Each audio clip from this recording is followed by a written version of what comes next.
Hi കൂട്ടുകാരെ, നമുക്കൊന്ന് കുറച്ച് പ്രീവിയസ് ഇയർ ക്വസ്റ്റ്യൻസ് ഡിസ്കസ് ചെയ്താലോ. ആദ്യമായിട്ട് 10th ലെവൽ പ്രിലിംസിൽ ചോദിച്ച ചോദ്യമാണ് നമ്മൾ ഡിസ്കസ് ചെയ്യാൻ പോകുന്നത്. ചോദ്യം ഇതാണ്: ചിപ്കോ പ്രസ്ഥാനം എന്തുമായി ചേർത്ത് വായിക്കാം? ഒന്നാമത്തെ ഓപ്ഷൻ ഛോട്ടാ നാഗ്പൂർ പീഠഭൂമിയിലെ ഖനന നിയന്ത്രണം. രണ്ടാമത്തെ ഓപ്ഷൻ പശ്ചിമഘട്ട മലനിരകളിലെ നക്ഷത്രാമങ്ങളുടെ സംരക്ഷണം. മൂന്നാമത്തെ ഓപ്ഷൻ യമുനാ നദിയിലെ രാസമലിനീകരണം തടയൽ. നാലാമത്തെ ഓപ്ഷൻ ഹിമാലയ പർവ്വത പ്രദേശങ്ങളിൽ സ്തൂപിക വനസമ്പത്ത് നശീകരണം തടയൽ.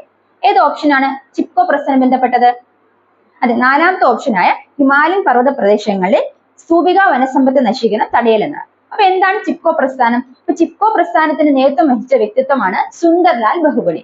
ചിപ്കോ പ്രസ്ഥാനം എവിടെയാണ് ആരംഭിച്ചത്? ഹിമാലയൻ താഴ്വരകളിലാണ് ആരംഭിച്ചത്. ഹിമാലയൻ താഴ്വരകളിൽ 1970 തുടക്കത്തിൽ ആരംഭിച്ച പ്രസ്ഥാനമാണ് ചിപ്കോ പ്രസ്ഥാനം. അപ്പൊ ഹിമാലയൻ താഴ്വരകളിലെ വനം മേഖലയിലെ മരങ്ങൾ വെട്ടിമുറിക്കുന്നതിന് ഗ്രാമീണർ നടത്തിയ ഗാന്ധിയൻ സമരമാർഗമാണ് ചിപ്കോ പ്രസ്ഥാനം എന്നറിയപ്പെടുന്നത്.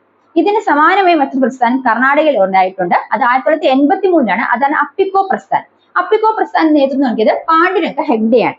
ഇത് കർണാടകയിലെ കാൽസ്യ വനമേഖലയിലെ മരങ്ങൾ വെട്ടിമുറിക്കുന്നതിനെതിരെ നടത്തിയ പ്രസ്ഥാനമാണ്. അപ്പൊ ഈ രണ്ട് കാര്യങ്ങളും മനസ്സിലാക്കിയല്ലോ അല്ലെ? അപ്പൊ ചിപ്കോ പ്രസ്ഥാനം അപ്പിക്കോ പ്രസ്ഥാനം രണ്ടും ഏകദേശം ഒരുപോലെ റിലേറ്റഡ് ആണ്. അപ്പൊ അതിന് തുടക്കം കുറിച്ചത് എന്നാണെന്നും അത് എന്തിനാണെന്നുള്ളത് കാര്യങ്ങൾ ഓർത്തു വയ്ക്കാം. ഇനി മറ്റൊരു ക്വസ്റ്റ്യൻ ഡിസ്കസ് ചെയ്താലോ. അടുത്ത ചോദ്യം ഇതാണ്: ഒന്നാം ലോക മഹായുദ്ധ കാലത്ത് മാരംകുളം എന്ന സ്ഥലത്ത് നിന്നും കുളത്തൂർ കുന്നിലേക്ക് ഒരു യുദ്ധവിരുദ്ധ ജാഥ നടത്തിയ സാമൂഹ്യ പരിഷ്കർത്താവ് ആര്?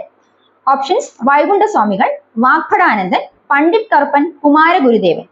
ഉത്തരം ഏതാണ്?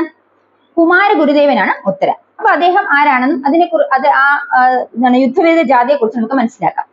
ഒരു ജനതയുടെ അടിമ അനുഭവങ്ങളും ദുരിതങ്ങളും സങ്കടങ്ങളും അമർഷങ്ങളും ഉൾക്കൊള്ളിച്ചിരുന്ന പാട്ടുകൾ, പ്രഭാഷണങ്ങൾ എന്നിവയിലൂടെ തന്റെ ആശയങ്ങൾ പ്രചരിപ്പിച്ച സാമൂഹ്യ പരിഷ്കർത്താവാണ് കുമാരഗുരുദേവൻ. അദ്ദേഹം ജനിച്ചത് ഇരവിപേരൂർ എന്ന സ്ഥലത്താണ്. അദ്ദേഹത്തെ പൊയ്കേൽ അപ്പച്ചൻ എന്ന പേരിൽ അറിയപ്പെടുന്നു. ഇനി അദ്ദേഹത്തിന്റെ പൊയ്കേൽ യോഹനാൻ എന്ന പേരിലും അദ്ദേഹം അറിയപ്പെടുന്നുണ്ട്. ഇനി അദ്ദേഹത്തിന്റെ പ്രധാനപ്പെട്ട അദ്ദേഹം സ്ഥാപിച്ചതാണ് പ്രത്യക്ഷ രക്ഷാ ദൈവസഭ എന്ന് പറയുന്നത് അദ്ദേഹം സ്ഥാപിച്ചതാണ്. ഇനി മനസ്സിലാക്കേണ്ട, ഒന്നാം ലോക മഹായുദ്ധത്തിനെതിരെ സമാധാന ജാഥ നയിച്ചതിൽ അറസ്റ്റ് കൈവരിച്ച സാമൂഹ്യ പരിഷ്കർത്താവും ആരാണ്? കുമാരഗുരുദേവനാണ്.